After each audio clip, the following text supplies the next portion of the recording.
Our lives are so intertwined with the Thames River, we hardly ever stop to consider this relationship. The river is key to our physical, emotional, and economic health. We seldom consider the Thames River as a living, breathing organism. However, watching it over time, as across the 4 seasons, reveals how it is constantly moving and changing. Rivers are magical. We often forget that the river is one of the few places that allows us to experience the past, the present, and the future, virtually at the same time. Try it sometime. When you are taking a stroll along the water's edge, look upstream, then look at the water rushing beside you, and lastly, look downstream. Upstream is where the water has already been and has already been influenced by the actions of others. Beside you is where the water is currently lapping by your feet, and downstream is where the water is rushing onward to influence someone else's riverside stroll. The past, the present, and the future, all within one viewpoint. My personal relationship with the river first developed through my love for canoeing and paddling. Therefore, you may notice that many of my examples and points of reference revolve around that activity. I hope you will consider some points to ponder about the river, some facts to impress your friends and relatives, and some mythbusters. Also, I will provide you with some easy tips on what you can do to be a good river steward, either individually, as a family, or as a part of your neighborhood. First of all, let's make sure we're all paddling the same direction regarding our river understanding. Number 1. Rivers move water. That's rather obvious, but they also move sediment. This is commonly forgotten. Moving water moves sediment, both removing it from shorelines through erosion and adding it to them through deposition, depending on the river characteristics. River depth is also usually closely associated with sediment movement. Canoeists quickly find the deepest part of the river to ensure they are not scraping bottom, while fishermen will look for both shallows and the deeper pools to test their angling skills and find their desired catch. This photo illustrates the point that sediment in suspension in the water has made a bathtub ring on the side of the canoe. It is easy to see that this portion of the river is sediment-rich. Time-lapse animation using a series of photos taken from the air shows a reach of the Thames River in London over time.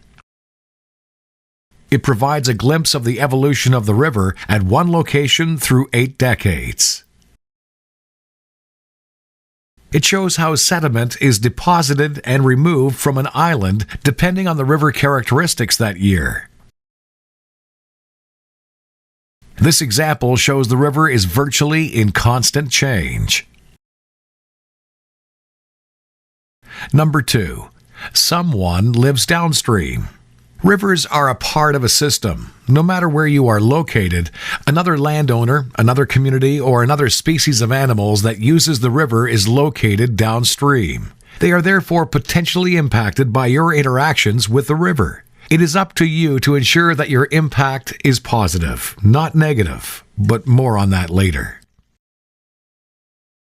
To illustrate the point about who lives downstream, this map shows the watershed boundary in black and the changes in elevation as the river flows downstream from top right to bottom left. That means it flows from the higher ground, shown in red in the upper watershed, to the lower ground, shown in green in the lower watershed. Given the large expanse of green in the lower, it's possible to visualize how much flatter it is than the upper region. At its westerly end, the river empties into Lake St. Clair at the community of Lighthouse Cove. Here, the river becomes a wide, slow-moving freshwater estuary where lake waves can move upstream and river currents can push water and sediment downstream. A watershed, also called a drainage basin, is an area of land where rain and melted snow converge to a single point, commonly where a river empties into a lake or ocean. It is the gathering place for the waters that eventually feed the river. The boundaries of these watersheds are typically higher elevations, where the water sheds from one side to the other, flowing to different creeks through different watersheds. As shown in the graphic, the watershed has connections to the air above via the water cycle and to the ground below via groundwater.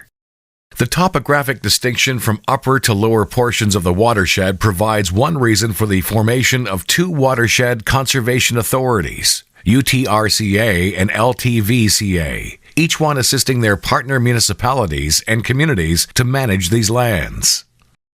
The watershed communities in the Upper Thames River include Stratford and St. Mary's along the North Thames River and Woodstock and Ingersoll along the South Thames River. These two river branches meet in London at the Forks, where the river continues downstream through the Lower Thames Valley, including 4 First Nations, being Oneida, Chippewas of the Thames, Munsee Delaware, and the Delaware Nation, and then flows through Chatham and eventually to the outlet at Lighthouse Cove. This unusual perspective of southwestern Ontario enhances the viewpoint of abundant water. At first glance, it appears it could be the Florida Everglades or a peninsula in the Caribbean. No, it is the elephant view of Ontario looking west with north to the right side. Lake St. Clair is the small lake on the horizon west of London. If you can visualize the elephant shape, you will see that London appears as a necklace around the elephant's neck. In southwestern Ontario, we are fortunate or challenged with abundant fresh water. We are fortunate since London is between Lake Huron and Lake Erie and between Lake Ontario and Lake St. Clair. Our drinking water comes from 2 of these lakes. Lake Huron provides 85% of our drinking water, while Lake Erie provides 15%. Each site takes water from the lake by way of a large pipe and then treats it for drinking. This close proximity to the Great Lakes means we are the thunderstorm capital of Canada in the spring and summer and experience snowstorms and streamers off the lake in the winter. I mentioned we are challenged in that, in several ways, we take water for granted, since it appears to be so plentiful. In a 2011 study completed by Probe Research for the City of London, only 6 out of 10, or 62% of London adult residents, could name the source of their drinking water. This awareness statistic is slightly lower than the provincial average and slightly lower again than the national average on drinking water awareness. Apparently, 4 out of 10 of us just turn on the tap without considering the source. Number 4. Rivers tend to flood at times. Having previously stated that rivers move water, that someone lives downstream, and that we in southwestern Ontario have an apparent abundance of water, it shouldn't come as a surprise that rivers also tend to overflow their banks, creating floods. London has a long history of flooding dating back to the 1800s. Our most recent significant flood was in 1937, where unfortunately a human fatality was also recorded. As described in Chris Doty's 1997 documentary film titled Lost April, The Flood of 1937, the Thames River ravaged through London, including Thames Park, for 3 days in April. The river reached 8 meters or 23 feet higher than average. The video cameraman was Charlie Ford, a local businessman who had police permission to film behind the road barricades. And in 1937, this must have been a prototype video camera. Despite London being a smaller city than today with only 75,000 residents, over 1,000 homes were washed out. 1 in 20 residents were left homeless, and property damage was in the millions of dollars. Again, remember that this was 1937, and people were just recovering from the Great Depression. The force of the floodwater moved houses from their foundations on Front Street, now Watson Park, floated cars like popsicle sticks in West London, and submerged houses in the coves so that rescue boats paddled into second-story windows to rescue owners. That one event influenced floodplain management and helped spur on the creation of the Upper Thames River Conservation Authority in the 1940s, the building of Fanshawe Dam in the 1950s, and increased floodplain policies and the creation of the Lower Thames Valley Conservation Authority in subsequent decades. This map, taken from the 2010 London Flood Atlas, shows the 1937 flood-prone lands in blue along the river. Note, the map is also an unusual perspective, oriented so west is at the top and north is at the right side. The river flows from right to left. It shows the North Thames flowing past the TD Waterhouse Stadium built on the floodplain on the grounds of UWO, then past Gibbons Park before skirting the edge of West London, where several hundred homes are protected behind the West London Dyke, shown as a black dashed line. Many of the houses on this map are the same ones that sustained damage in 1937. So what are some river facts that we should be aware of in order to properly understand, help manage, and protect the river? 1. The Thames River was first called Askanissepi or Antler River by our First Nation peoples, given its various branches like the antlers of a deer. 2. Considering all the branches, the Thames River is over 270 kilometers long in total length from the headwaters in Ellis Swamp, north of Stratford near the North Branch, and from Tavistock, north of Woodstock near the Middle and South Branches, to where it spills into Lake St. Clair at Lighthouse Cove, west of Chatham. Water takes 7 to 10 days to make that trip from headwater to outlet. 3. The entire watershed of the Thames River, being all the land that drains into the river, is 6,600 kilometers squared, the third largest Ontario River watershed. London is located about halfway between headwater and outlet. 4. Similar to the other topographic map we have been viewing of the watershed, London can also be represented showing just topography, without houses or roads, just with hills and valleys represented through color. Red is the higher elevation and green the lower elevation. You likely know these hills, shown as black dashed lines, that define the sub-watersheds, since anyone traveling from Arva to St. Thomas north to south through London drives over them. The first one you encounter, called the Arva Moraine, is south of Arva, and you descend down into the Masonville Mall area. The second hill, called the Ingersoll Moraine, you climb as you reach Commissioners Road and Victoria Hospital, and the third hill, called the Westminster Moraine, you encounter south of Highway 401 as you reach Regina Monday High School. When we add on the Thames River, we recognize the paths of the north and south branches that meet at the forks. The river flows from east to west through 43 kilometers of river valley and takes approximately 1 day to flow through the city.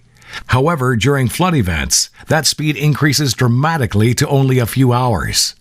5. Several major tributaries flow into London and join the Thames River. They are shown in red from top left to bottom right.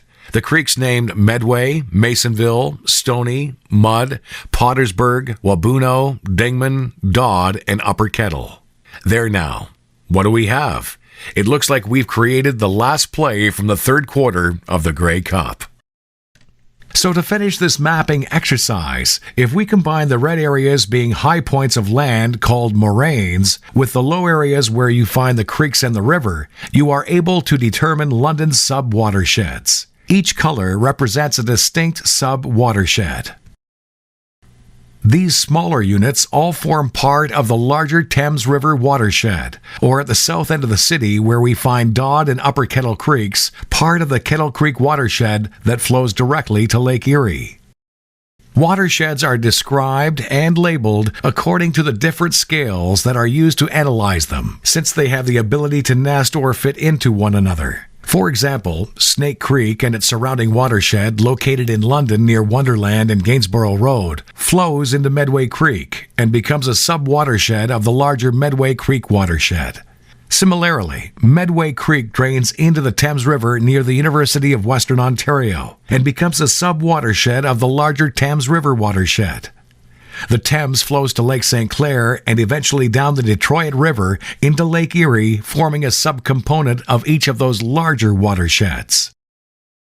Now, I know you already know this, that the river connects to Lake Erie. If you grew up in London in the late 1950s and early 1960s, or if you have children who frequent Storybook Gardens, you already know this river story.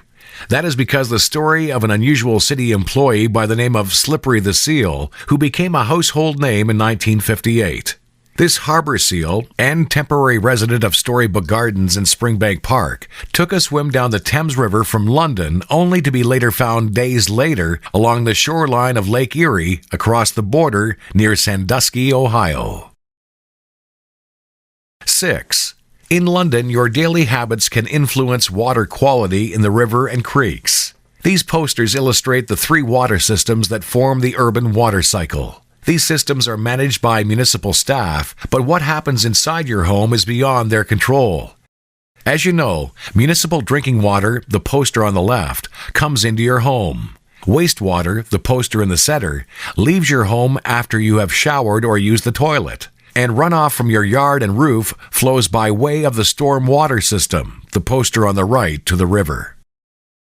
However, most homeowners haven't read their owner's manual and aren't aware they have stewardship or responsibility for these systems. For example, all the water from your yard, including the house foundation drains, storm water grates on the road, and all overland flow down your road, flows through the watershed into your local creek. If your rusty station wagon parked on your driveway leaks oil or gas, it will eventually reach and contaminate your local creek. The same goes for the wastewater system. There are lots of things you can do. Don't forget that toilets were designed for only one thing. In some homes, toilets have become more like garbage cans used for disposing leftover food, kitchen grease, prescription drugs, and, well, you get the picture. We need to put waste in the right place. And there are lots of other things that can plug sewers and create basement flooding, including tree roots, shown on the poster on the right. So let's consider some river myths. I like to call this part Mythbusters. Myth number 1. Stormwater gets treated. If we follow that assumption, it must be okay to dump liquids down the road grate in front of my house. Not okay. London's stormwater system moves stormwater from neighborhoods, roads, and parking areas. Stormwater is rainwater, snowmelt, and nothing else. Stormwater is not treated and outlets directly into area creeks of the river. Therefore, cleaning up streets and neighborhoods can prevent tons of litter from entering the Thames River. Here is my friend to explain it in more detail. When it's time to take out the trash, you wouldn't think of throwing it out in the street, right? So why do so many people think it's cool to dump household waste down storm sewers? Let me tell you, it's definitely not cool. Do you have any idea where that waste ends up? Right here, in the nearest creek, river, or lake. That's where. And if you think it gets treated first, think again. It goes directly from the storm sewer into the water. What can we do to stop this problem? Well, the first thing is to remember that storm sewers are not garbage cans. You wouldn't believe some of the stuff people dump down here. Motor oil, chemicals, paint, soap, the list goes on and on. Sometimes we don't even know we're doing it. Like when we're washing our cars in the driveway. All the soap and cleaners we rinse off the car end up going straight down a storm sewer into the nearest water source. The only things that should be going down our storm sewers are rainwater, melted snow, and surface water. Everything else needs to be disposed of properly. And when it comes to getting rid of leaves, don't just push them on the street. They could block our storm sewers and create local flooding. Not only is it bad for the environment, disposing of pollutants into a storm sewer, catch basin, or even a ditch is also illegal. And it's up to us to stop it. If you see someone pouring suspicious material down a storm sewer, you should contact the City of London and let them know immediately. You might think, well, it's only a little bit. But that's all it takes to cause huge environmental problems. Want an example? This is 1 liter of motor oil.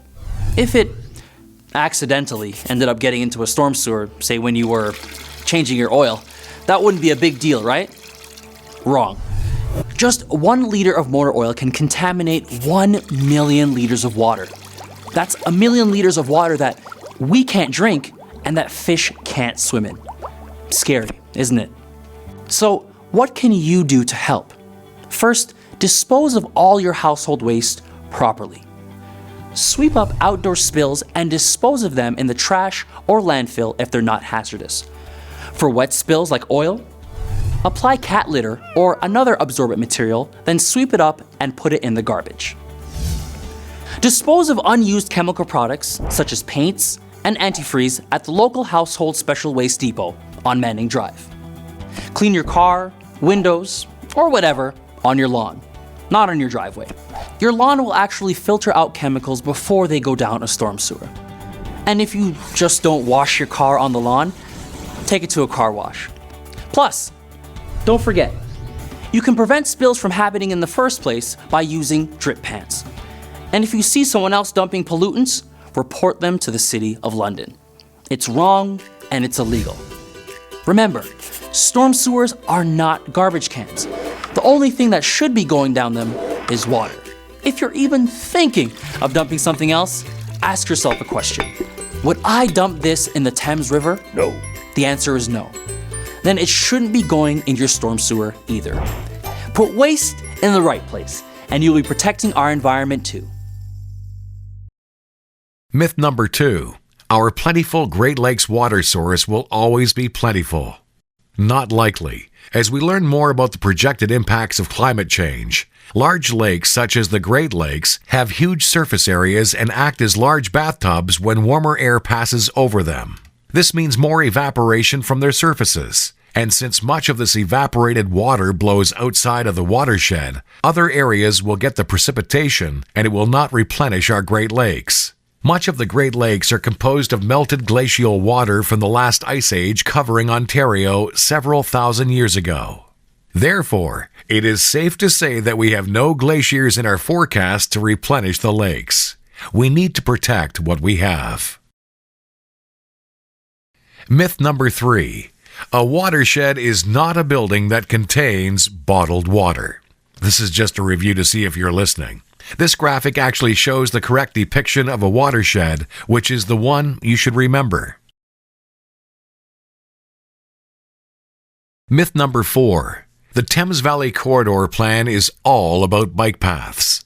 Well, bike paths are certainly a component of the plan, however, the goal is much broader. The goal of the Thames Valley Corridor Plan, TVCP, is to protect and enhance the environmental features of the river valley. It will accomplish this while considering the multifunctional role of the river valley system. The plan includes such concepts as natural heritage, stewardship, protection, the working river, recreation, tourism, and celebration.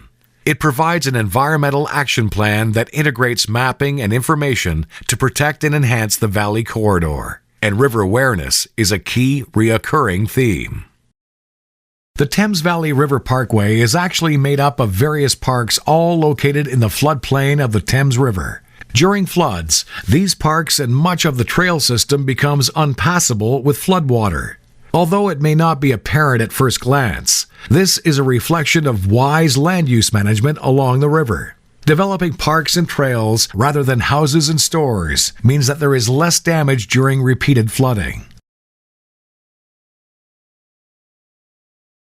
Myth number 5. The water quality of the Thames is getting worse.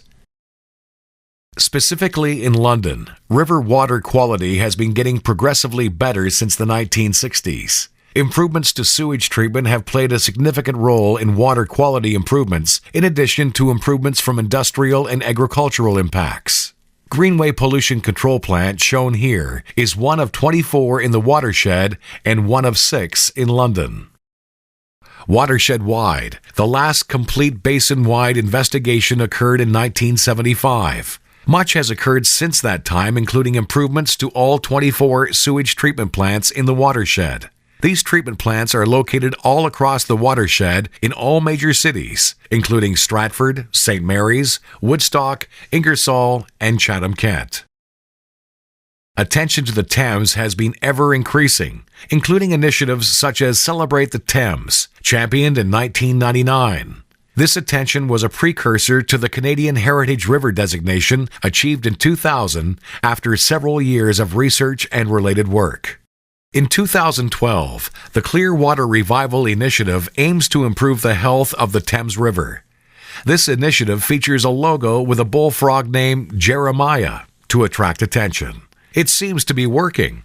Watershed partners are varied, and First Nations, federal and provincial governments, urban and rural communities, and other municipalities are all concentrating their efforts on the entire watershed and how best to care for our Thames River. Tips for stewardship. And how should we be caring for the Thames River? Well, consider the following simple ideas to follow when it comes to your water footprint. Slow it down. Fast-moving water will create erosion and damage property. Soak it up. Porous pavements will allow the land to absorb water and recharge groundwater. Keep it clean. Don't allow contaminants like oil and gas to get into water, however it gets there.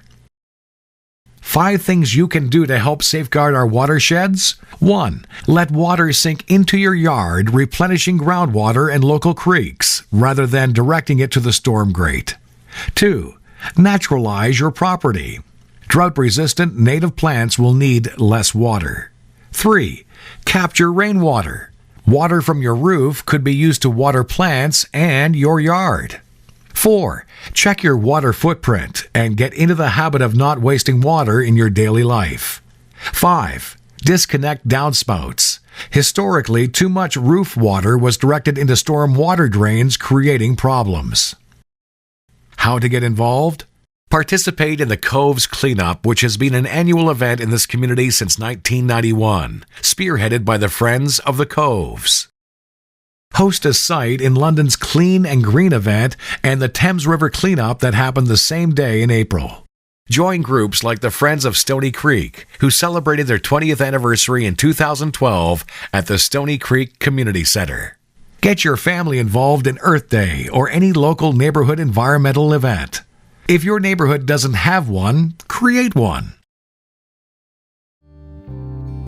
Our lives are so intertwined with the Thames River, we seldom stop to consider this relationship. The river is key to our physical, emotional, and economic health. The river, combined with the valley that holds it, is London's most important natural, cultural, recreational, and aesthetic resource. Without it, London would be much less interesting, much less connected, and much less alive. We would be without a historical entity and lacking a Canadian Heritage River designation. We would be without a meeting place at the forks of the Thames, where all different peoples have met for centuries. We would be culturally much poorer without Museum London and the Middlesex County Building, both located strategically at the forks. Now is the time for us to share in being stewards of the river, to connect with the river, embrace the river, and enjoy all of the year-round bounty the river has to offer.